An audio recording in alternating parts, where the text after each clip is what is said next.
ओम नमो नारायणाय नमः। प्यारे भक्तों, आज मैं आपको श्रावण मास के शुक्ल पक्ष की पुत्रदा एकादशी व्रत कथा सुनाने वाला हूँ। ये कथा भगवान श्री कृष्ण ने युधिष्ठिर जी के पूछने पर बताई थी। युधिष्ठिर कहने लगे, हे भगवान, श्रावण शुक्ल एकादशी का क्या नाम है? व्रत करने की विधि तथा इसका महात्म्य कृपा करके कहिए। मधुसूदन कहने लगे कि इस एकादशी का नाम पुत्रदा है। अब आप शांति पूर्वक इसकी कथा सुनिए। इसके सुनने मात्र से ही वाजपेयी यज्ञ का फल मिलता है। द्वापर युग के आरंभ में महिष्मति नाम की एक नगरी थी, जिसमें महिजीत नाम का राजा राज्य करता था। लेकिन पुत्रहीन होने के कारण राजा को राज्य सुखदायक नहीं लगता था। उसका मानना था कि जिसके संतान न हो उसके लिए यह लोक और परलोक दोनों ही दुखदायक होते हैं। पुत्र सुख की प्राप्ति के लिए राजा ने अनेक उपाय किए, परंतु राजा को पुत्र की प्राप्ति नहीं हुई। वृद्धावस्था आती देखकर राजा ने प्रजा के प्रतिनिधियों को बुलाया और कहा, हे प्रजाजनों, मेरे खजाने में अन्याय से उपार्जन किया हुआ धन नहीं है। न मैंने कभी देवताओं तथा ब्राह्मणों का धन छीना है। किसी दूसरे की धरोहर भी मैंने नहीं ली।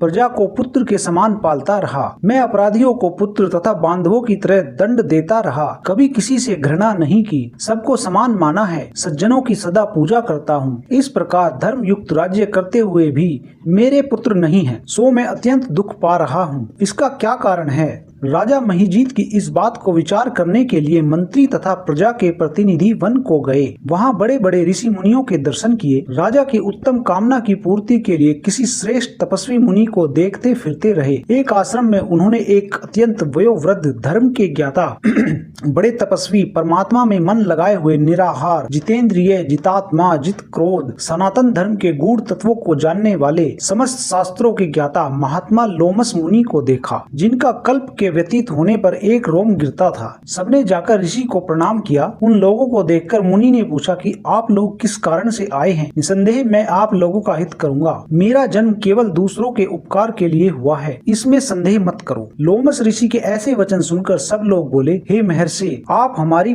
बात जानने में ब्रह्मा से भी अधिक समर्थ हैं, अतः आप हमारे इस संदेह को दूर कीजिए। महिष्मतिपुरी का धर्मात्मा राजा महिजीत प्रजा का पुत्र के समान पालन करता है, फिर भी वह पुत्रहीन होने के कारण दुखी है। उन लोगों ने आगे कहा कि हम लोग उसकी प्रजा है, अतः उसके दुख से हम भी दुखी हैं। आपके दर्शन से हमें पूर्ण विश्वास है कि हमारा यह संकट अवश्य दूर हो जाएगा, क्योंकि महान पुरुषों के दर्शन मात्र से अनेक कष्ट दूर हो जाते हैं। अब आप कृपा करके राजा के पुत्र होने का उपाय बतलाएं। यह वार्ता सुनकर ऋषि ने थोड़ी देर के लिए नेत्र बंद किए और राजा के पूर्व जन्म का वृतांत जानकर कहने लगे कि यह राजा पूर्व जन्म में एक निर्धन वैश्य था। निर्धन होने के कारण इसने कई बुरे कर्म किए। यह एक गांव से दूसरे गांव व्यापार करने जाया करता था। एक समय ज्येष्ठ मास के शुक्ल पक्ष की द्वादशी के दिन मध्याह्न के समय जबकि वह 2 दिन से भूखा प्यासा था, एक जलाशय पर जल पीने गया। उसी स्थान पर एक काल की ब्याही हुई प्यासी गौ जल पी रही थी। राजा ने उस प्यासी गाय को जल पीते हुए हटा दिया और स्वयं जल पीने लगा। इसलिए राजा को यह दुख सहना पड़ा। एकादशी के दिन भूखा रहने से वह राजा हुआ और प्यासी गौ को जल पीते हुए हटाने के कारण पुत्र वियोग का दुख सहना पड़ रहा है। ऐसा सुनकर सब लोग कहने लगे कि हे ऋषि, शास्त्रों में पापों का प्रायश्चित भी लिखा है, अतः जिस प्रकार राजा का यह पाप नष्ट हो जाए, आप ऐसा उपाय बताइए। लोमस मुनि कहने लगे कि श्रावण शुक्ल पक्ष की एकादशी को,